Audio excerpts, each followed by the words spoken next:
Hey everybody, it's Tiffany here with Boss on a Budget. I help new and small nonprofits get up and running. I have just started streaming live every week to share grant opportunities with you if you are struggling to find grants that you can apply for your nonprofit. Now, I specify and specialize in small nonprofits and new nonprofits because I want to equip you with the skills you need to get money and get funding for your programming. So that's what I focus on. Don't forget to subscribe to my channel because I drop a video every week. And as I just said, I am streaming live every week to share grant opportunities with you. So I just want to just share a little bit before we get started.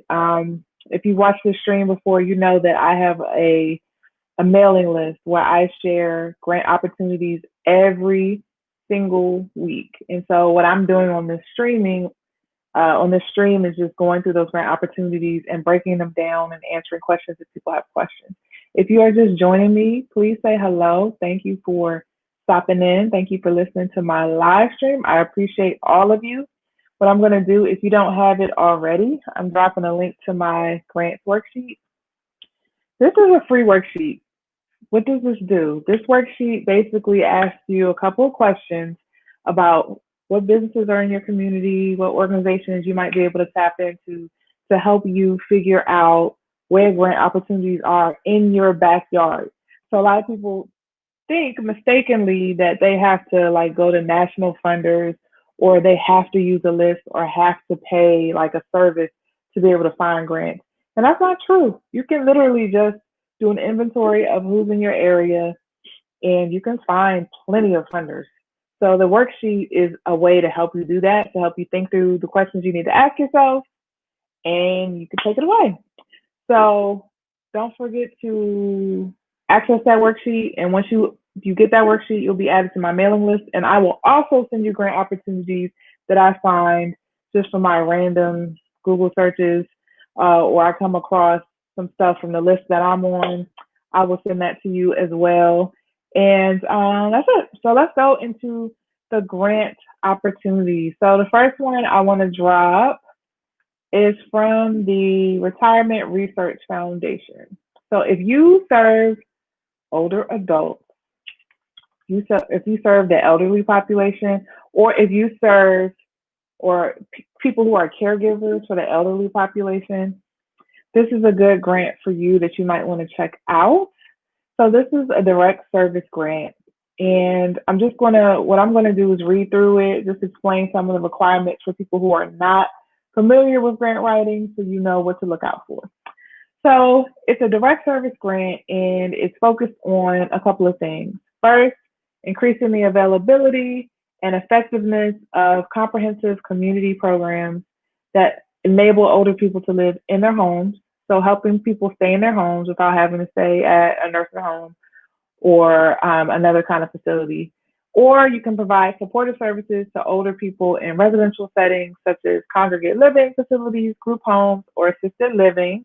So you can do either or you can coordinate the provision of care and services for older persons with chronic conditions who live in community settings. And then the last one is provide new and expanded opportunities for older people to remain meaningfully engaged in community life, including intergenerational programs. And intergenerational programs are just programs that connect older people with other generations, like, for example, things that match up teenagers and older people. So I've seen programs in DC where there's some youth in foster care and they may be young mothers where they'll actually live together in the same like housing area with older people so they can learn from each other. So that's what they mean by intergenerational programs, if you're not aware of what that is. Now, thing to know about this particular grant, it is only applicable in certain states. So if you are in Wisconsin, Kentucky, Florida, Illinois, Indiana, Iowa, and Missouri, then you are able to apply. I'm sorry, not Iowa, Indiana. I got that wrong. So let me say that again. If you are I'm right, Iowa. So if you are in Iowa, Missouri, Illinois, Indiana, Kentucky, Wisconsin, or Florida, then that grant applies to you. So I would check that out if you serve older people. Um, One thing I do want to say about this particular grant is they have a website where they can give you tips. So they have a really like comprehensive website that kind of explains how to apply. It has frequently asked questions. It gives you guidelines for what they're looking at in terms of evaluation. So they're probably looking for pretty robust programs who have evaluation data, who can show or give information about their impact. So that's one thing to keep in mind. If you are really, really new and you don't have any data that shows your impact and your success, this might not be the one for you right now. This might be one you can aspire to later. But I just really want to quickly go through the application info and tips. So they have a webpage for that too. So basically they're saying that they don't fund you if you're not intentionally focused on older people, 65 and above. If you're outside of the US, they're not going to fund you. If it's a grant to an individual, they're not going to fund you. If you do any political lobbying, nope, nope, nope. And they don't give to general operating expenses or support for ongoing programs without significant changes in strategy or focus.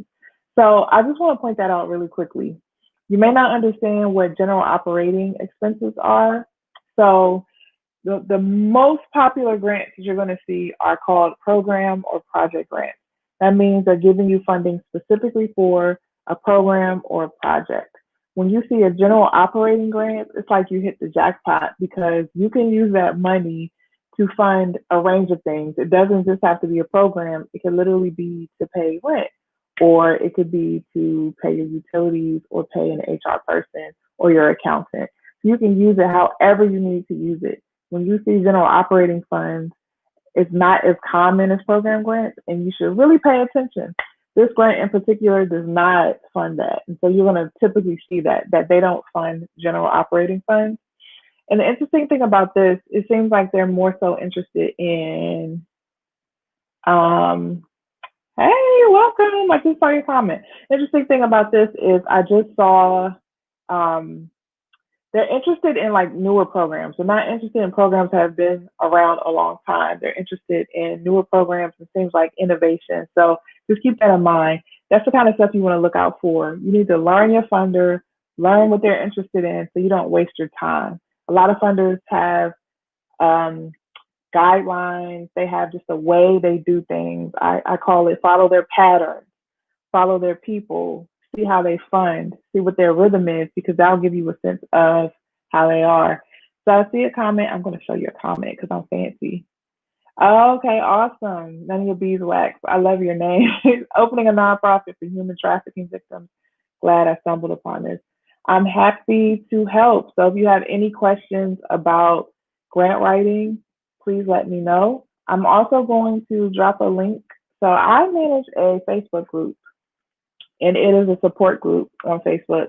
And I basically have been doing it since 2016. So there are about 5,400 people in the group. So if you have any questions about grant writing, I have so many tips that go all the way back to 2016 in that group.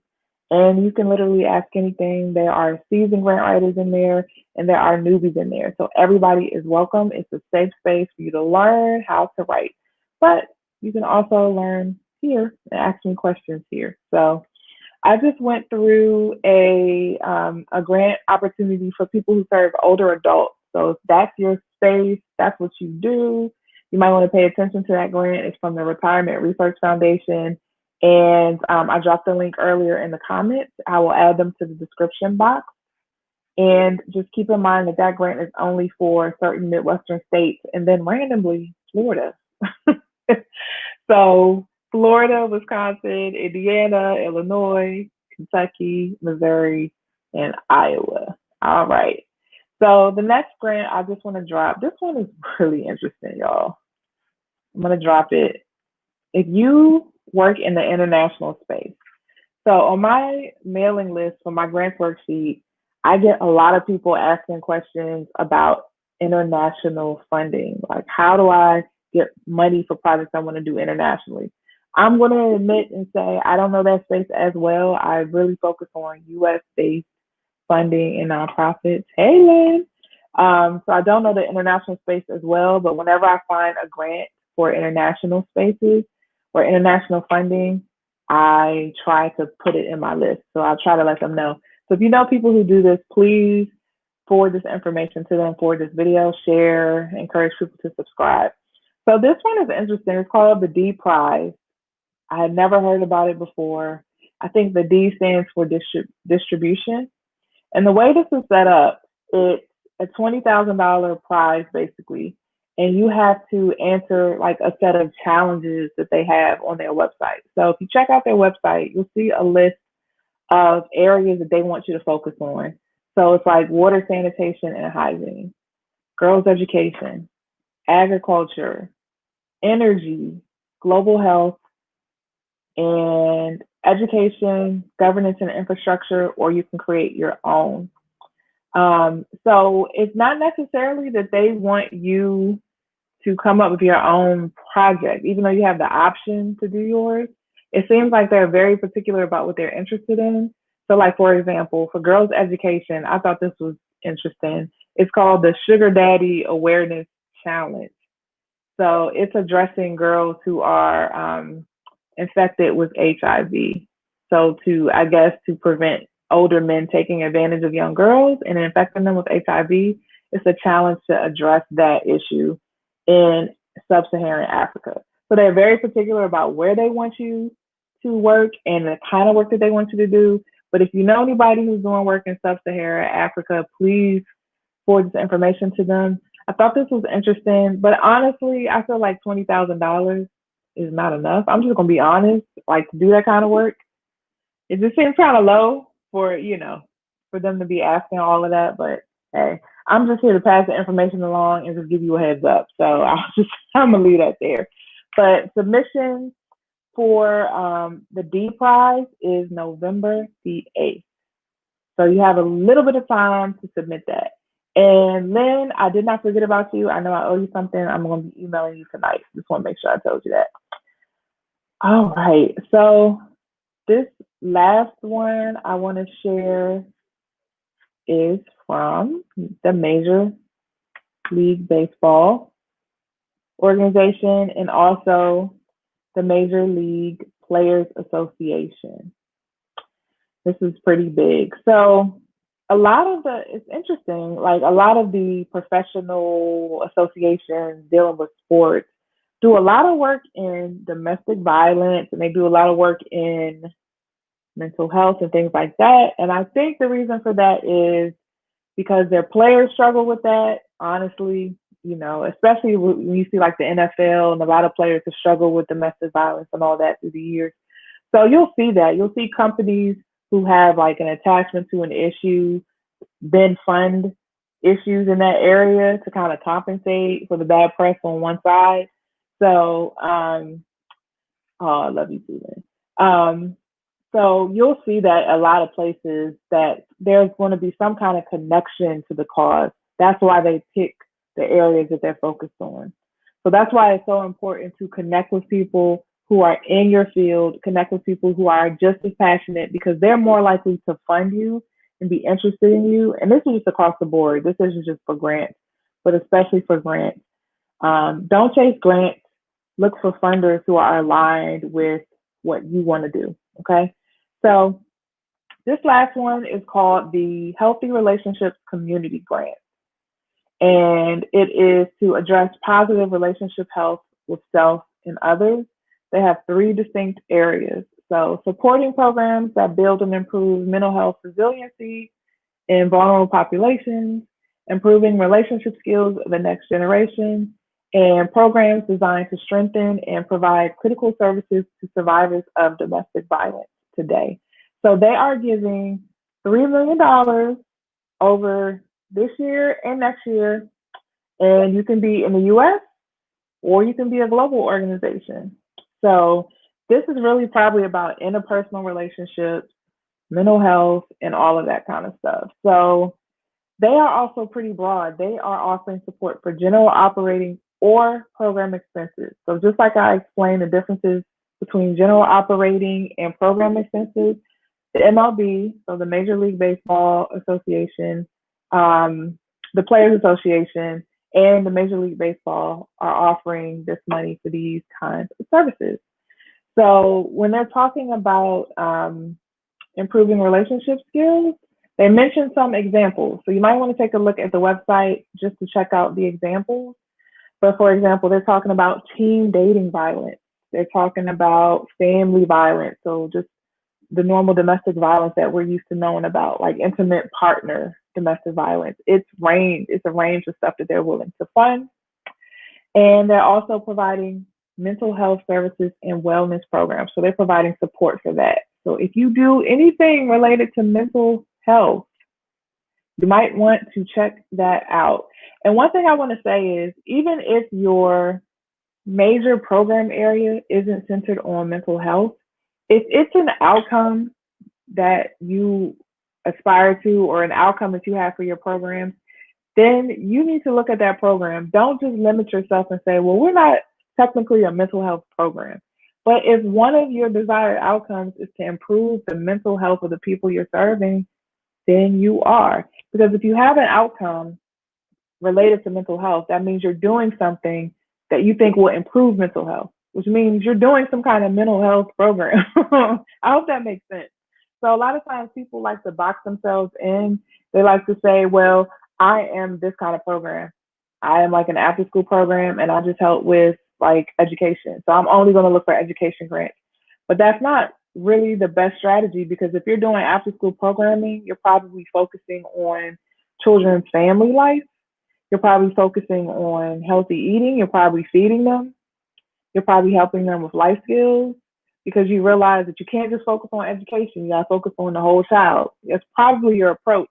So you need to look beyond education programs, because that'll get you way much further than just focusing on just what you think you do. Also look at your outcomes. And if some of your outcomes are around those other areas like mental health and things like that, you should check it out. You should apply. That's just a tip that I like to tell people, because people just get so confused when they're searching for grants and feel like they don't fit the mold. And those are the three grant opportunities that I wanted to provide to you today. I'm dropping a link to my grant writing workbook. So if you need help writing a grant, if you need help understanding what funders are looking for, if you need help trying to identify the major areas of your grant proposal and how much you're supposed to write and what you need to write on there, then that workbook will help you create your first proposal so you can feel better equipped to answer the questions when you start applying for real for your grant. So check out that workbook. It'll be in the comments and it's also in the description box, so you can see for yourself how to organize your thinking and how to prepare yourself. Because a lot of people just don't know what to write when a funder is asking for information, or even worse, the funder doesn't give you any stipulations. They just say, send us something, and you have no idea where to start. So that workbook helps you create that proposal for yourself. All right. Thank you guys for watching today. So again, just a quick rundown. I did 3 grants today. The Retirement Research Foundation, which funds older adults. So that's direct services for people 65 and up, but only in certain Midwest areas. Number 2 was the D Prize. So anything dealing with international poverty, in particular Sub-Saharan Africa. And then the third one was the Major League Baseball and the Major League Baseball Players Association, focused on mental health and domestic violence. So if you know anyone who could benefit from those grants, please share that information with these people, share the video, and don't forget to subscribe. I will be back here next week at 9 p.m. Eastern Standard Time to share 3 more grant opportunities with you. Thank you, None the Beeswax. Yep, that's my mantra. Don't chase grants. Let them chase you. You be the expert. They need you. Look at it that way, and you'll be way more successful. So thank y'all for listening in. If you have any questions you want me to answer next week, just drop it in the comments, and I'll make sure that I will address it next week. All right, y'all. Have a good night.